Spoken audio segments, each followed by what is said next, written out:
It's really easy for us to take our faith at a personal level and not really contemplate it in the context of a whole church, the church in which we supposedly are going to church and attending and participating.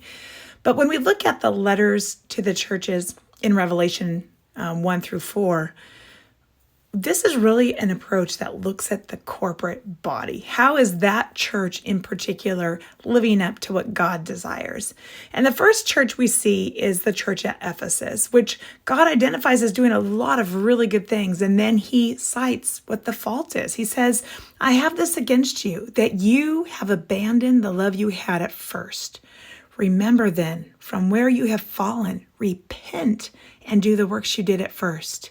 If not, I will come to you and remove your lampstand from its place unless you repent. So the issue is love. And this boils down to agape love, that self-sacrificing love, that the love that loves God fully with our heart, soul, mind, and strength, and loves our neighbor as ourselves. Sometimes in the Christian faith, we can get to a point where we get a little bit focused inwardly, where we're looking at our church and loving the people in our church, but maybe not so much loving the people outside of our church, those who are most in need of God. God is saying it's really easy to get distracted, and this church in Ephesus has done this.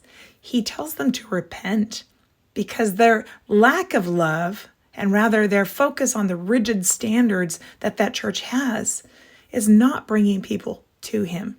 I would venture that there is no one who's going to be argued into the faith about God's good standards and how we are holding up those standards and making them look bad.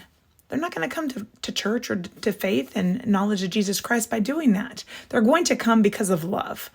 We see this reflected in 1 Corinthians 13, where it's been talking in the previous chapter about all those really interesting spiritual gifts, and all of them are worthless without love.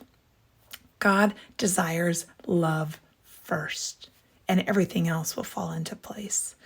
I want you to contemplate this not only in your own life, but really in your church. How does your church love others, especially those outside of the faith? Something to contemplate today. Blessings on you.